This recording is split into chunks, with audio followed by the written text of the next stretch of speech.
This is the My Ford University podcast, episode 17. We're going to talk about creative thinking, your secret weapon for solving problems smarter. Welcome, colleagues, to My Ford University podcast. It's a pleasure to have you here. I'm George Sloan, and today we're going to talk about a skill that doesn't get enough credit in the business world, but it absolutely should. We are talking about creative thinking, the ability to come up with new, original, and useful solutions to real problems. This is not fluffy creativity. It's not an art class. We're talking about real-world, high-leverage creative thinking that solves problems and opens doors. Now, creative thinking is a great skill, and it can get you out of a jam. It can get your business to stand out. It can turn things around, whether if you're stuck in a particular situation, turn it actually into a breakthrough. So with that, let's get into it. What is creative thinking? Let's define it straight up. Creative thinking is the ability to generate ideas that are new, useful, and unexpected. It's about solving problems differently and making connections that others don't see. This is not artsy-fartsy. This is thinking sort of outside the box. It's looking at things from a different perspective and coming up with a new solution that might seem a little unusual. Again, it's a different approach. And I mentioned it's thinking, outside the box, but it's not just about thinking outside the box. It's more than that. Sometimes it's actually saying, why is the box at all? Or why is it even there? What are we worried about the box? Maybe the box is the problem. So here's what creative thinking really is. It's about curiosity. It's about flexibility. It's the willingness to explore even when the answer is not obvious. And most of all, it's a skill, not a talent you're born with, a skill you can develop through practice. Folks, my favorite approach to this, and it goes to my second favorite question, what if? Ask what if. What if we tried something different? What if we tried not doing it that way? What if we took a totally new approach? That's where you get into creative thinking. And sometimes some amazing breakthroughs come through. So let's talk about why creative thinking matters. You're probably sitting there, so what? Well, it's important. And here's why. In today's world, everyone is doing the same thing. Same strategies, same formulas, same best practices. Now, that's a good way to possibly get started or keep rolling, but eventually it's going to get old, and if you're not changing and modifying and iterating with the times and coming up with creative approaches, you're going to fall behind. So creativity is what sets you apart, okay? In business, creative thinking will help you do the following.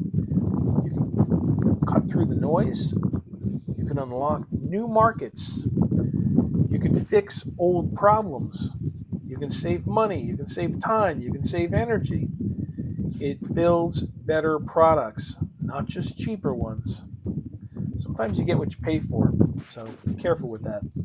Sometimes it's worth paying a little more, because sometimes, you can think about the old expression, cheap things are seldom good and good things are seldom cheap. So in your career, I think creative thinkers are the ones who tend to move up. They may not even realize they're creative thinkers. Another way to think of this, if you don't want to use the creative thinking moniker, you can sit there and go, well, I'm a problem solver. I'm a troubleshooter. Well, most problem solvers and troubleshooters use creative thinking. So don't kid yourself. It's not because these folks work harder. It's because they bring new value. And new value typically comes from doing something different. And creative thinking helps you get there. Creativity is becoming a future-proof tool that you're going to need, because it's anything that is repeatable. I mean, it's if you're doing the same old repetitive tasks, AI can do it and you're going to be replaced. AI is not very creative. AI tends to work on rote. So you want to make sure that anything that's repeatable, you want to move away from a little bit. and creative thinking is one of those tools to make you future-proof. So what AI can't do is think laterally. And by the way, creative thinking is thinking laterally, not linear thinking. Another tongue twister. So you want to be able to pivot fast, and you want to break the rules in smart ways. And again, that goes back to what I was talking about, the idea of problem solvers, troubleshooters. They come in, everyone is stuck, the wheels have fallen off it, and it's stuck in the mud. I've had that many a time. I've walked in and with fresh eyes, I've said, well, what if we tried this, and what if we tried that, and I'm going to call so-and-so and see what their thoughts are, and then suddenly the wheels are back on, and it's starting to move, and it's not stuck in the mud. It happens many, many times in my line of work of project management and process improvements. All right, so let's talk about who needs creative thinking. Honestly, this is another one. Everyone. Now, creative thinking is something that you actually start out with as a child when you're doing, experiments and tests to try to figure out the world and come up with solutions. And somewhere along the way, I think we start to forget it. But let's talk about, from a business perspective, who needs creative thinking. If you're a small business owner, you need creative thinking. Why? You want to be able to pivot, you want to stand out, and you want to grow with very limited resources, right? If you're in corporate, you need to fix broken systems and offer new value. You do that, you're a star and you shine and you start moving up. You're a troubleshooter, a problem solver, remember? If you're a freelancer, you need it to differentiate yourself from a crowded market of freelancers. If you're a parent, you need it to juggle time, attention, and chaos.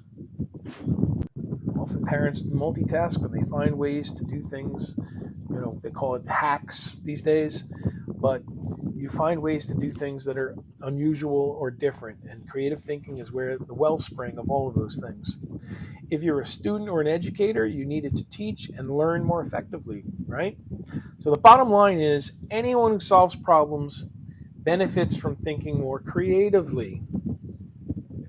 So now you're thinking, okay, when can I use creative thinking? Again, you don't need to use it 24/7, but you do need to call upon it when you're stuck. I always use that analogy. I came into a situation where they had something that was stuck in the proverbial mud and the wheels had fallen off, and I, with the help of one or two other people, were able to get it back up and running and moving along after months of sitting. We had it moving in about a week. So creative thinking, when you're stuck, good time to use it. Another time is when you hit a wall. Sometimes you have to come up with new approaches. Do you try to go through the wall, around the wall, over the wall, under the wall? Creative thinking helps you with that. Another approach, the usual solution isn't cutting it.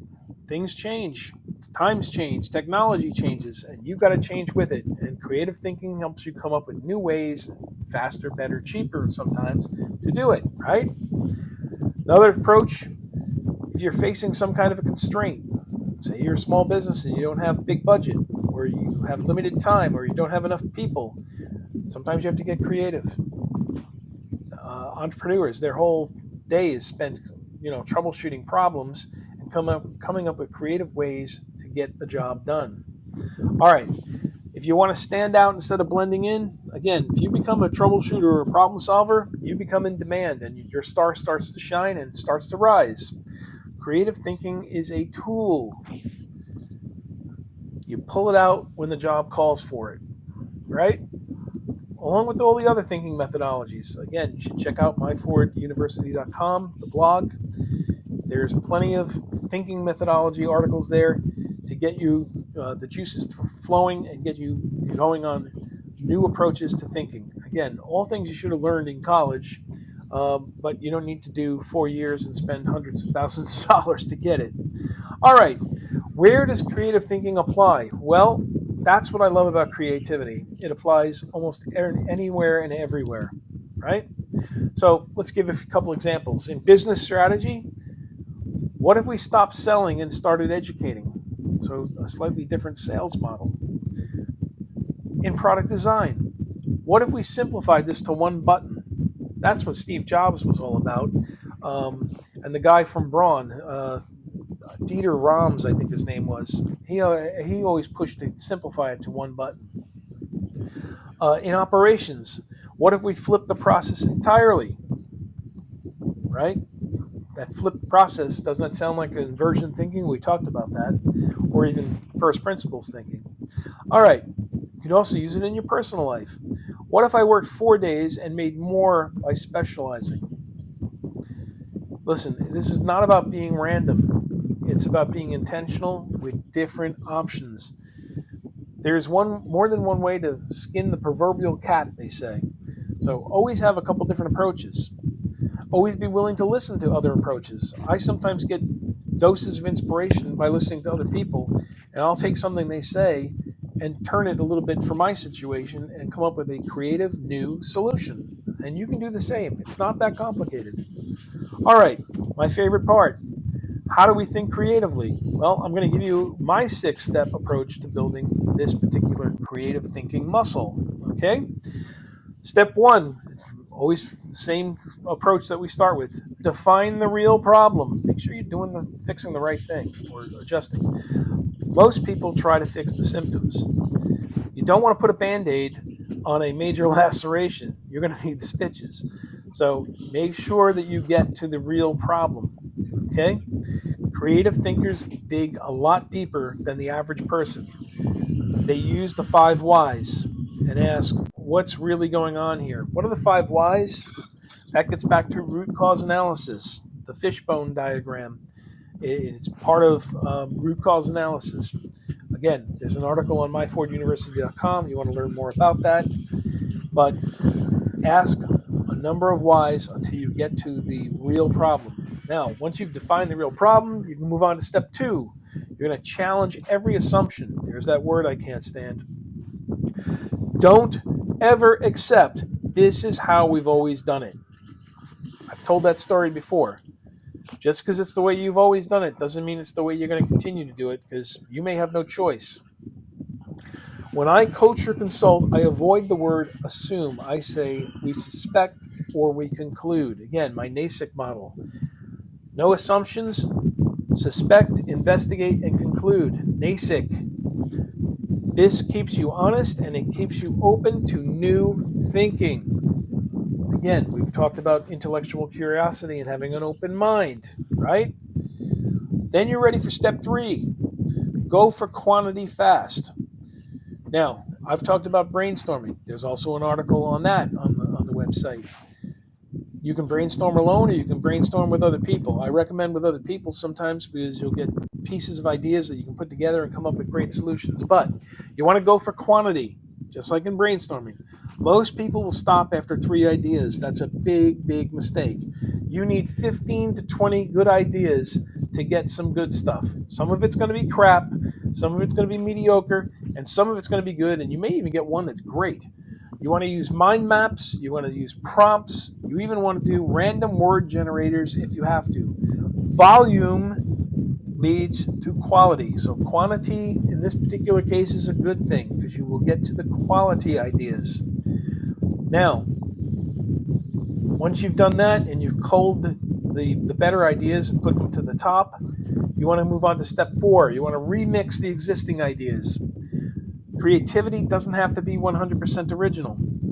Some artists are quoted with saying, and I think even Einstein said it, some of my best ideas were stolen. I just changed it up enough to make it my own, right? So it doesn't have to be 100% original. It's often about combining things that haven't been combined yet. That's where I got into the idea, where I talk about it, and I've mentioned it even in this particular podcast.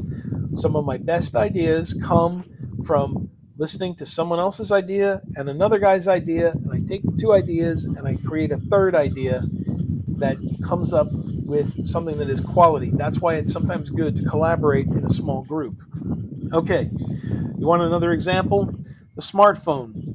The smartphone is a phone, a computer, a GPS, a camera, a music player. None of that was new. It was just cleverly integrated. Thank you, Steve Jobs. I once saw a great photo image. There was like 40 or 50 items at the time, it's probably more now, that they had a picture of that was all, they had the phone in the middle, and it was all the things around it that it had basically replaced. That included some of these things we talked about. Phone even has a flashlight. Again, all in one all-encompassing device. All right. Step 5, you want to test something fast. I love prototyping, rapid prototyping. Don't just think, do. Do something. Start. Build a draft. Build a mock-up. Build a prototype. Try a sketch. Launch a basic version of it. Just get something out there. Why? Because you want to be able to play with it, touch it, feel it. You want customers to see it, play with it, touch it, feel it. And then they give you feedback. And that feedback loop will accelerate your creative thinking faster than any book or anything else might. Create a prototype and test it. And you can refine it and iterate. That's step number 6. Creativity is not a one-shot deal. The best ideas evolve. You might want to start with something decent and through iteration make it brilliant. I always say, I love an elegant solution, but I'm willing to start with a workable solution. I've often made the comment, give me a workable solution that's good enough, and then we can work on putting lipstick on it and pretty it up and make it an elegant solution. We can always make it better, but we have to have something that works to start. So you want to refine and iterate. You want to think in terms of loops. Come up with the idea, test it, improve, repeat. New idea, test, improve, repeat. And eventually, you'll get it. Why do you think software and phones have different versions? What are we on, iPhone 16 now? 17 coming down the pike? Because each iteration, they're making improvements. I wish they'd make some bigger improvements because, honestly, they seem very incremental. But it's still an improvement over the last one. All right. Let's talk about real-life examples. Let me give you 3. We'll talk about the designer. A designer who's not getting traction with his clients, and instead of doing more cold outreach, they create a productized service and build templates to sell passively. Yes, you can do active, where you go and make cold calls and you chase people down, or you can do something passive. And a designer that created 3 income streams with 1 creative shift. Okay? Let's talk about another one, the manager.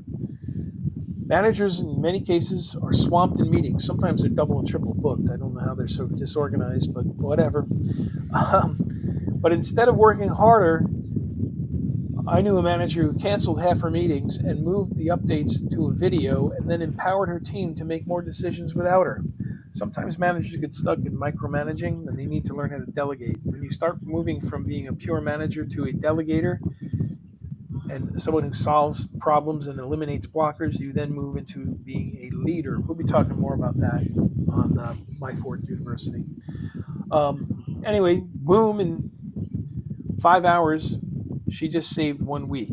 So you can compress and crunch things down, but it just requires a little bit of creative thinking. All right. What if you're a parent and you want more quality time with your kids? Instead of fighting the clock, build some rituals. 10-minute bedtime storytelling. Errand adventures. You're going to run errands anyways and make an adventure out of it. And Sunday dad dinners. What's the point? The parent doesn't need to find extra time. They just need to design the time. All right, my personal mindset. I do not accept or expect to get the right answer the first time. I also don't expect the obvious answer. When I feel stuck, I zoom out and I ask myself, what if I'm solving the wrong problem? What if someone from a totally different industry, what would they try? What's something totally ridiculous just to break the pattern? Sometimes those ridiculous ideas spark some of the greatest and most useful ideas I've had. So that's how creativity works. It's weird, then it's possible, then it's useful, then it's profitable. I'll give you another short story. Sometimes you need to think about a problem, then put it down, step away from it, sleep on it overnight, and then something sometimes magical happens when you're taking a shower or you're brushing your teeth in the mirror. suddenly your subconscious mind has been working on the problem all night long, and you have a burst of inspiration. I know some of you have felt and experienced that. I've heard other people talk about it, and it's true. It's happened to me. So sometimes load your mind up and then step away and let your mind do the work in the background, and suddenly, like a bolt of lightning, you get inspiration. That's also creative thinking. All right, give you another challenge to think about.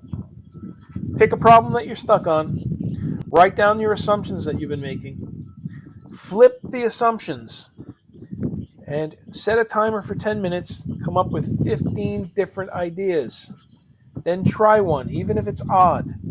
If it doesn't work, that's not a problem. It doesn't always have to work. Some need to be tested and to be eliminated. It just has to get you moving. And then once you get moving, again, that's when that bolt of lightning inspiration will hit you. I mean, this is how creative thinkers operate. They move forward by thinking differently. So take that to heart, try it, see how it works. I'd love to hear back from you on it. Some final thoughts. I mean, the world is changing and fast. It's getting faster and faster. As we all are finding out, look, the old answers are not going to solve some of the new problems. So you're going to need to come up with some new ways to solve new problems. And creative thinking gives you new angles, new energy, new outcome. It's not fluff, it's fuel. So the next time you're feeling stuck, don't push harder, push a little smarter. Use a little creative thinking. Be curious, be weird, be bold. You never know. Ultimately, the people who are going to win, it's not just because they're smart. They're sometimes willing to step back and use another tool called creativity. So that's it for today's episode of the MyFord University podcast. If you want the full article, again, it's on the myforduniversity.com/blog. Please, comment. Love to hear back from you on some of this. And if you found it helpful, please share it with someone who needs a mental reset or a creative nudge. So until next time, think smarter, think differently, and think like a builder. Learn it fast, apply it faster. We'll see you the next time.